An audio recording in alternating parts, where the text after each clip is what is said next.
Ashley, heavily pregnant, knelt in the center of the grand hall, her eyes welling with tears as she looked at my fiancé. Ryan, the baby is coming soon. You promised you'd marry me, she cried, tears streaming down her face. He didn't deny it, simply saying coldly, why are you here? Didn't I tell you to stay home? The 500 guests all turned their gazes towards us, murmuring in whispers. Ms. Grace, I'm willing to be your secondary wife, a modern polygamous relationship. You can be the principal wife, and I'll be the secondary wife, how about that? Ashley's words completely shocked the room. I took off the massive diamond ring and, in front of everyone, threw it at Ryan's face. Even if no one else wants me, Grace would never marry a scumbag like you. Grace, stop right there. Ryan shouted, enraged. You're nothing without me. Who do you think would want you now, you damaged goods? I stopped, turning back with a cold sneer. Ryan, one day, you'll be on your knees begging for my forgiveness. 3 days later, I married his arch-nemesis, Marcus. The champagne tower at the engagement banquet crashed down before me. Crystal glasses shattered on the floor, just like my heart, now in pieces. The gazes of 500 guests in the grand hall simultaneously turned towards the entrance. Standing there was a heavily pregnant woman, Ashley. She was Ryan's assistant, and now, it seemed, also the mother of his child. Ryan, she said, clutching her stomach, her eyes brimming with tears as she looked at my fiancé. The baby is coming soon. You promised you'd marry me. The entire hall fell silent. I gripped the champagne glass in my hand, my knuckles turning white. 3 years of dating, 6 months of engagement, today should have been the happiest day of my life. Ryan's face instantly darkened, and he strode towards Ashley. I thought he would explain, clarify, tell everyone it was a misunderstanding. Instead, he just said coldly, why are you here? Didn't I tell you to stay home? It wasn't a denial, but a reprimand for her ill-timed appearance. Ryan, I'm scared, Ashley cried, tears streaming down her face. The doctor said I might have a difficult labor. If I die, the baby won't have a father. Ryan rubbed his temples in frustration. Stop talking nonsense. Go back and wait for me. The guests below began to whisper. What's going on? Is Ryan keeping a secret mistress? Has Grace been cheated on? My face burned, as if someone had slapped me, but persisted. Ryan, you promised me you'd marry me once the baby was born. Ms. Grace is here now, so why don't we make things clear today? With that, she actually knelt down. Ms. Grace, I know I was wrong, but I truly love Ryan, and this child is innocent. Please, I beg you to let us be together. I'm willing to be your secondary wife, a modern polygamous relationship. You can be the principal wife, and I'll be the secondary wife, how about that? The scene completely exploded.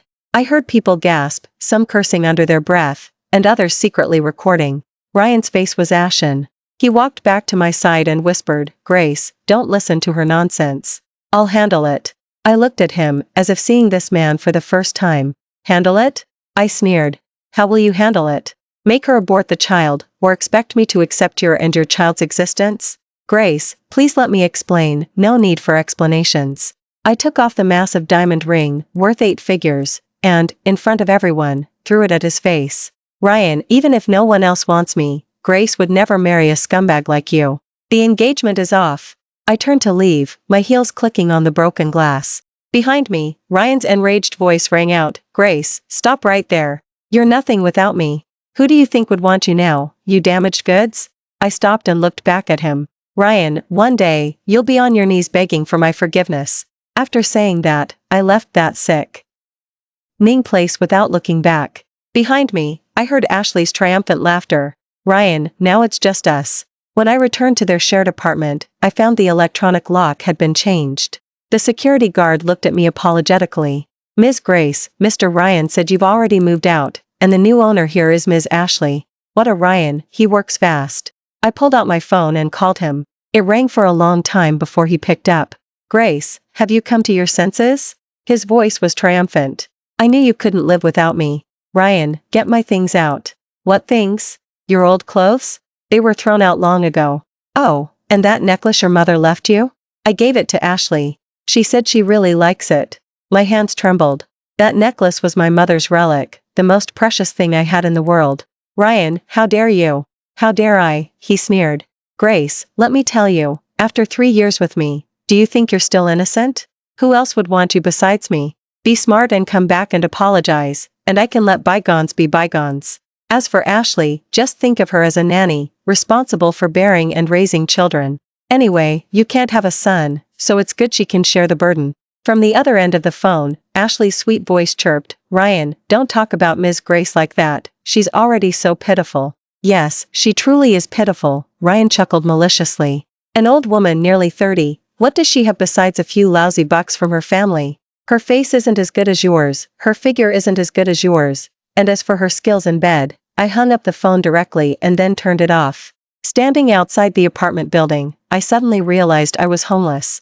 The old Vance family estate was too large and empty. I wasn't used to living there alone after my parents passed away, which was why I'd moved in with Ryan. Now, it seemed, that was the most foolish decision I had ever made. I called a cab to He hotel, and on the way, I received a call from my best friend, Chloe. "Grace, are you okay? I heard about the engagement banquet. That Hayes is truly a scumbag." "I'm fine," I said, holding back tears. "Just a little tired." "Where are you? I'll come over right away to be with you." "No, it's fine. I just want to be alone for a bit." I hung up and leaned back in the car seat, closing my eyes. 3 years. What had I ever seen in Ryan? Was it his looks? His money? Or his skills in bed? Thinking about it now, what talent did he have besides sweet-talking women? All these years, Vance collaborations with Hayes saw them take the lion's share of the profits, and I, like a total fool, thought it was the power of love. Only now did I realize I was just a sucker. The car stopped outside the hotel, and as I got out, I saw a familiar figure. Marcus. He stood outside the hotel in a black suit, and a flicker of surprise crossed his eyes when he saw me. "Ms. Grace." I nodded. "Mr. Marcus." This man was the arch-nemesis of Hayes, a partner of Vance, and a famous billionaire bachelor among the city's business elite. The legendary billionaire bachelor, 32 years old, with a net worth in the hundreds of billions, so handsome it was breathtaking, but too cold in personality, like an iceberg. "I heard today," he paused. "Didn't go so smoothly for you." I gave a wry smile. Not just not so smoothly, it was an utter public humiliation. "Do you need help?" I looked at him and suddenly remembered what my father had said before he passed away. "Grace, if you ever feel that Ryan isn't good enough for you, go find Marcus. That man might be a bit cold, but his character is absolutely impeccable." At the time, I scoffed, thinking my father was old-fashioned. Now, reflecting, I realized my father's judgment was right. "Mr. Marcus, can we talk?" He checked his watch. I happened to have time. We sat down in the hotel's coffee shop, and I got straight to the point. "Mr. Marcus, I want to cooperate with you." "What kind of cooperation?" "To take down Hayes." A hint of interest flashed in Marcus's eyes. "Reason?" "Ryan has taken a lot of advantages from Vance over the years, and now he's humiliated me like this. I won't let it go." "How do you propose we cooperate?" I took a deep breath. "Marriage." Marcus nearly choked on his coffee. "What?" "A strategic marriage," I said, looking into his eyes. "I know the Shin family has always wanted a marriage alliance to stabilize their position, and I need support to deal with Hayes. We each get what we need, and we can amicably part ways after a year. What do you think?" Marcus was silent for a long time before he slowly spoke. "Are you sure?" "Absolutely." "All right." He extended his hand. "Pleasure working with you, future Mrs. Shin." 3 days later, Marcus and I got our marriage certificate. When the news broke, Ryan was at the postpartum recovery clinic, accompanying Ashley while she was recovering after childbirth. I heard he smashed everything in the room on the spot. "That damn Grace, how dare she actually marry someone else?" Ashley added fuel to the fire. "Ryan, do you think Ms. Grace might have been secretly involved with Marcus for a while? Otherwise, why would she get married so quickly?" "Shut up." Ryan glared at her fiercely. "This is all your fault. If you hadn't shown up and caused a scene at the engagement banquet, why would Grace have broken up with me?" Ashley started crying pitifully. "Ryan, I was just thinking about the baby. And you clearly promised me at the time. When did I promise to marry you?" "I only said I'd take responsibility." Ryan irritably ran his hands through his hair, only now realizing what he had lost. Vance was Hayes' largest partner, and I controlled 1/3 of Hayes' business. Now that I was married to Marcus, what about all that business? Ryan dared not think further. He pulled out his phone to call me, but the automated voice said, "The number you have dialed is not in service. Please check the number and try again." Damn it. He stormed out of the postpartum recovery clinic in a rage, driving directly to the old Vance family estate. I was in the Hayes family living room discussing cooperation details with Marcus when the butler came in to announce, Mr. Ryan is here. I'm not seeing him, I said without looking up. From now on, if he comes again, tell him I'm not here. Let him in, Marcus suddenly said. I'd like to see what this ex-fiancé has to say. When burst into the living room, his eyes instantly turned red at the sight of Marcus with his arm around my waist, sitting on the sofa. Grace, you actually married him? Is there a problem? I leaned into Marcus's embrace, deliberately provoking him. Didn't Mr. Ryan say I was damaged goods and no one would want me? Now someone wants me, and you're unhappy? Ryan was so angry he couldn't speak. Marcus looked at him coldly. Mr. Ryan, this is my wife's and my home. It's quite inappropriate for you to barge in uninvited, wouldn't you say? Your wife. Ryan sneered. Marcus, don't think I don't know what your relationship is. It's just a strategic marriage, isn't it? Grace, do you think marrying him will get your revenge on me? Dream on. I stood up and walked over to him, giving him a hard slap. Smack, Ryan, that slap is for my mother's necklace. Smack, another slap. That slap is for your 3 years of deceit. Ryan's face was twisted from the blows, but he didn't dare retaliate, because Marcus was standing right behind me. Grace, you'll regret this, he glared at me viciously. Marcus, do you think a man like him will truly care for you? He just wants to use you to deal with Hayes. So what? I sneered. At least he won't embrace another woman in front of me and make me accept the absurd proposal of a polygamous relationship. You were what? I interrupted him. That was your true intention, wasn't it? Ryan, from now on, we go our separate ways. Also, starting next month, all collaborations between Vance and Hayes will be terminated. Ryan's face instantly turned pale. Grace, are you crazy? The breach of contract penalties will be billions. Billions? I smiled. Mr. Ryan, rest assured, I can afford that much. After all, while our Vance family might not compare to the Shin family, we're not short on a few bucks. Ryan pointed at me, trembling with rage. Marcus calmly spoke, Mr. Ryan, my wife is tired. You should leave. With that, he directly had the bodyguards throw Ryan out. Watching's pathetic retreating figure, I felt an indescribable satisfaction. How does it feel? Marcus walked up to me. Amazing, I exhaled. Thank you. No need to thank me. It's what I should do, he paused. After all, we're husband and wife now. Hearing the words husband and wife, my heart inexplicably skipped a beat. This man seemed different from what the rumors said. During the first month of our marriage, my impression of Marcus completely changed. Outside, he was rumored to be cold and ruthless, uninterested in women, a workaholic. But in reality, I found him to be very thoughtful. For example, he remembered that I don't eat cilantro, he would cook a late-night snack when I worked overtime, and he would prepare herbal tea for me during my period. Why are you so good to me? That night, I was curled up on the sofa watching TV, and he sat down beside me with a cup of warm milk. The contract states that as a husband, I have an obligation to care for my wife. Oh, I said, a little disappointed. So it's because of the contract. Marcus glanced at me but said nothing. During that month, Ryan sent me countless messages, from initial furious accusations to later desperate pleas. Grace, I know I was wrong. Please come back?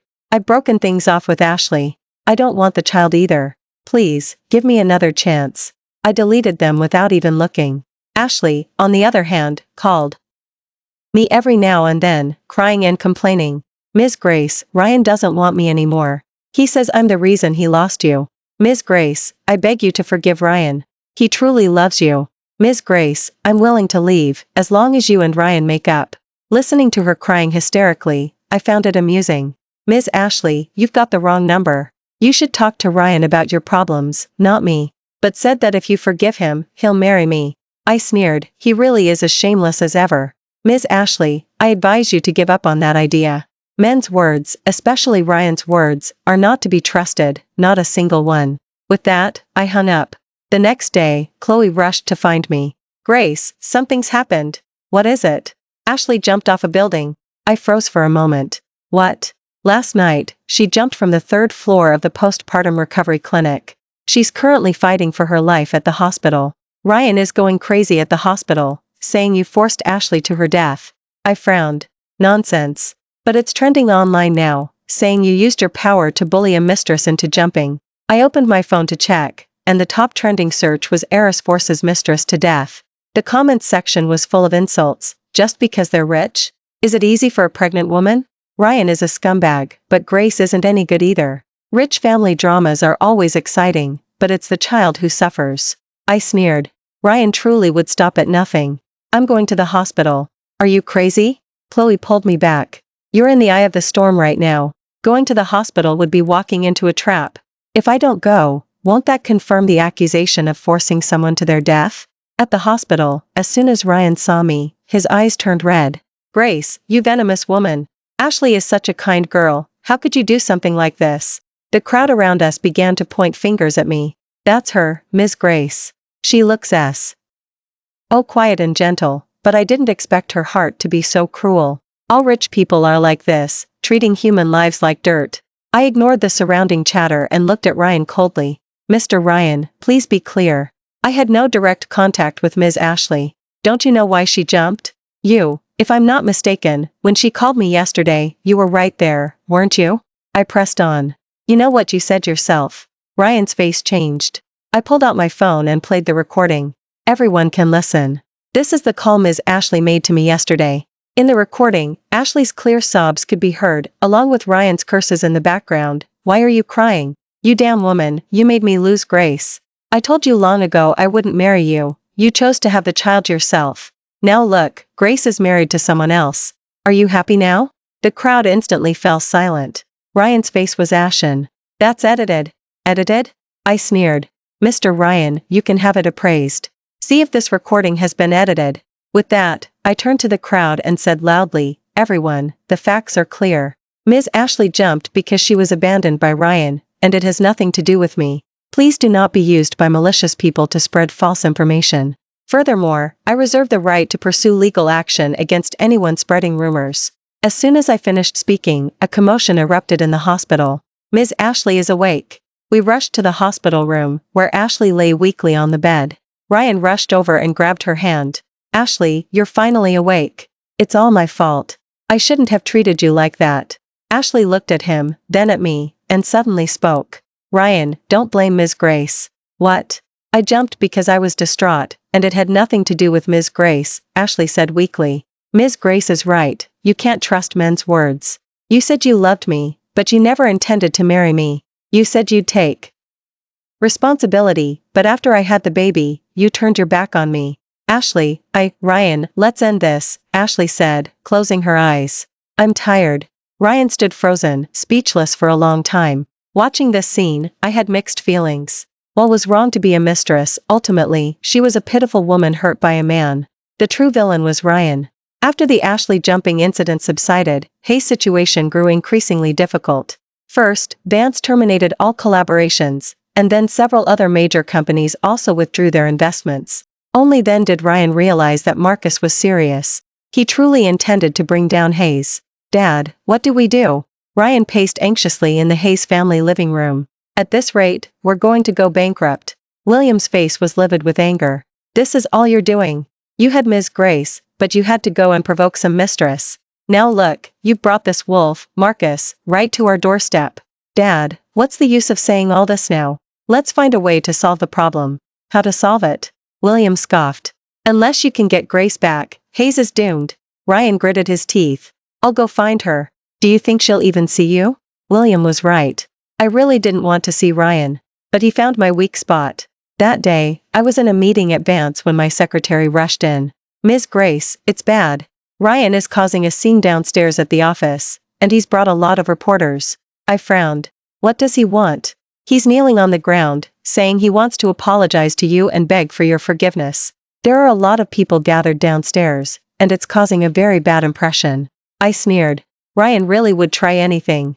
He was trying to use public pressure to force me into submission. Sure enough, when I went downstairs, I saw Ryan kneeling at the company's entrance, with a megaphone in front of him. Grace, I know I was wrong.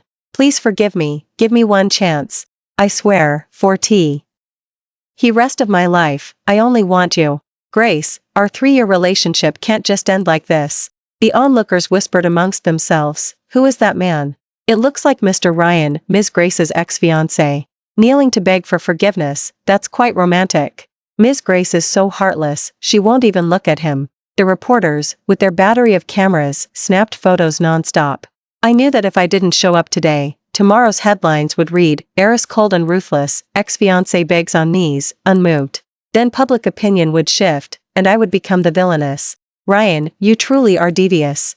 I took a deep breath and walked out the main doors.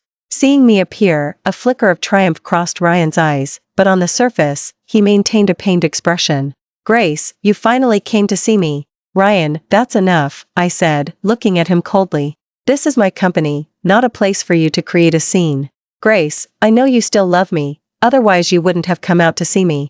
I was shocked by his audacity. Ryan, where do you get that confidence? Because I know you. He stood up, trying to approach me. Grace, what we had wasn't fake. You can't just forget it. And, he suddenly raised his voice, your marriage with Marcus is completely fake. You're just a strategic marriage, with no emotional foundation. The crowd gasped in an uproar. What? A strategic marriage? So that's how all wealthy families are. Then Hayes still has a chance. I watched his performance with cold eyes, calculating how to counterattack. Just then, a black Maserati pulled up to the company entrance. Marcus got out of the car and walked directly towards me. He didn't even glance at Ryan, simply putting his arm naturally around my waist. Wife, are you off work? His voice was gentle, completely different from his usual coldness. I paused, then nodded in cooperation. Yes, I was just about to head home. Then let's go, he said, and then, he act two. Ally lightly kissed my forehead. The onlookers let out good-natured cheers. How sweet. Now that's what true love looks like. Mr. Marcus is so good to his wife. Ryan's face turned extremely ugly. Marcus, stop pretending. I know your marriage is fake. Only then did Marcus look at him, his gaze so cold it could freeze a person. Mr. Ryan, please stay away from my wife. Your wife? Ryan sneered. The person she loves is me. Marcus, you're just a stand-in. Oh really? Marcus smiled faintly. Then, Mr. Ryan, how well do you think I'm doing as a stand-in? With that, he suddenly picked me up in a princess carry, in full view of everyone. Ah! I exclaimed, instinctively wrapping my arms around his neck. Wife, let's go home. He carried me towards the car, leaving Ryan standing alone, bewildered in the wind. In the car, my heart was still racing. Thank you, I said, a little embarrassed. That situation was a bit awkward. You're welcome. It's what I should do, Marcus said, focusing on driving. However, Ryan was right, our marriage is indeed fake. My heart inexplicably sank. Yes, it's fake. But, he suddenly glanced at me, who says fake can't become real? I was stunned, unsure how to respond. Marcus didn't continue the topic, and a subtle silence filled the car. After the kneeling incident with Ryan, things didn't end. The next morning, I received a call from Vance Chief Officer. Ms. Grace, something big has happened. Hayes hasn't paid off the breach of contract fees, and now there's a new problem. What problem? Someone leaked information online, accusing you of using your position to deliberately exploit partners and claiming that you and Mr. Marcus colluded to monopolize the market. I frowned. Is there any evidence? No concrete evidence, but it's circulating widely, and regulatory authorities have already taken notice. I hung up and immediately went online. Sure enough, news was everywhere about Marcus and me colluding to bring down Hayes. The comments section was even more outraged. Rich people do whatever they want. Grace and Marcus are despicable. Poor enterprises, ruined by this couple. I sneered. Ryan was desperate. Since the soft approach didn't work, he was going for the hard one. Wife, have you seen the news? Marcus walked downstairs, his expression calm. Yes, I said, putting down my phone. I'm sorry, I've dragged you into this. Dragged me into it? He raised an eyebrow. That's not something a wife should say. We're husband and wife, we should face things together. Even though I knew it was just pleasantries, my heart felt a little warmer. However, Marcus said, sitting beside me, this cannot just be let go. Since Hayes dares to play dirty, he shouldn't blame me for being ruthless. What do you intend to do? He smiled dangerously. I'll show him what real corporate warfare is. That afternoon, a bombshell news story broke on a financial channel. Hayes was suspected of financial fraud, with multiple projects having serious issues. Relevant departments had already launched an investigation. Following that, news also spread that all of Hayes' overseas investment projects had failed, resulting in huge losses. Worst of all, the bank suddenly demanded that Hayes repay loans early, totaling $50 billion. Overnight, Hayes stock plummeted to its daily limit, and its market value evaporated by more than half. Ryan, in a frenzy, rushed to our house, but the security guard stopped him outside. Grace! Marcus! You despicable couple, come out if you have the guts. I stood on the second floor balcony, looking at him, my heart completely unmoved. Wife, should I let him in? Marcus walked up to me. No, I shook my head. Let him make a scene, it's not our reputation on the line anyway. You've changed, Grace, he suddenly said. What? The old you was kind, you wouldn't be so cold-blooded. I paused, then gave a wry smile. Yes, I've changed. Being betrayed once is enough to make a person grow up. Marcus said nothing, simply reached out and took my hand. His hand was warm, bringing a sense of calm to my heart. Downstairs, Ryan continued to curse, but his voice grew fainter and fainter, until he was finally forcibly removed by the security guards. Wife, there's something I need to tell you, Marcus suddenly said. What is it? Actually, I knew you earlier than you might think. I looked at him in confusion. We were classmates in college. You probably don't remember me, though. I tried hard to recall, but I had no memory of it at all. Back then, you smiled a lot and often wore white dresses, like a little fairy. His voice was soft, as if he were dreaming. I had a crush on you for 4 years, but I never had the courage to confess. I looked at him in shock. You had a crush on me? Yes, he said, turning to look at me, with a tenderness in his eyes I'd never seen before. That's why when you proposed a strategic marriage, I agreed so readily. Because it was my only chance to have you. My heart pounded, and my mind went blank. But why didn't you say so earlier? Because I was afraid, he said with a self-deprecating smile. Afraid you'd reject the marriage if you knew the truth, afraid you'd think I was taking advantage of the situation. I stared at him blankly, unsure what to say. Wife, I don't ask for your love, I only ask for a chance to take good care of you. With that, he let go of my hand and turned to leave. I suddenly grabbed his arm. Wait. He stopped but didn't turn back. Marcus, you idiot, my voice was choked. Who said I didn't remember you? He spun around abruptly, his eyes filled with disbelief. The guy in the back row of the library, who always secretly watched me and often bought me coffee, I said, smiling through my tears. Did you really think I didn't notice? Then why? Because I was young back then. I playfully hit him. I thought studying was most important, and dating was a waste of time. By the time I came to my senses, you had already gone abroad. Marcus stared at me blankly, and it took him a while to find his voice. So you also, I liked you too, I said, blushing. I've liked you since college. The next second, he pulled me tightly into his embrace. Wife, no, Grace, his voice trembled. I've waited 10 years for this day. Me too. With a true emotional foundation, our marriage became sweet. Marcus no longer put on a cold facade but would sometimes act playfully and spoil me. Wife, was I a good boy today? Wife, I want to eat your cooking. Wife, when are we going to have a baby? That last question made my heart flutter and my face blush, but I felt sweet inside. However, the sweet days didn't last long. Ryan came looking for trouble again. This time, he directly kidnapped me. That day, I went to a charity auction, and when I came out, several people forcibly dragged me into a car. When I woke up, I found myself tied up in an abandoned warehouse. Ryan sat across from me, his eyes wild. Grace, you're finally awake. Ryan, are you crazy? I struggled, trying to free myself from the ropes. Kidnapping is a serious crime. Serious crime? He laughed maniacally. I've already lost everything now. What more do I have to fear?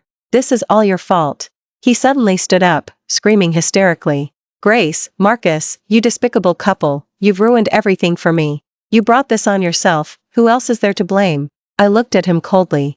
If you had just married me honestly back then, would you be in this situation today? What's the use of saying all that now? Ryan glared at me fiercely. Grace, if I can't have you, no one else will either. With that, he actually pulled out a knife from his clothes.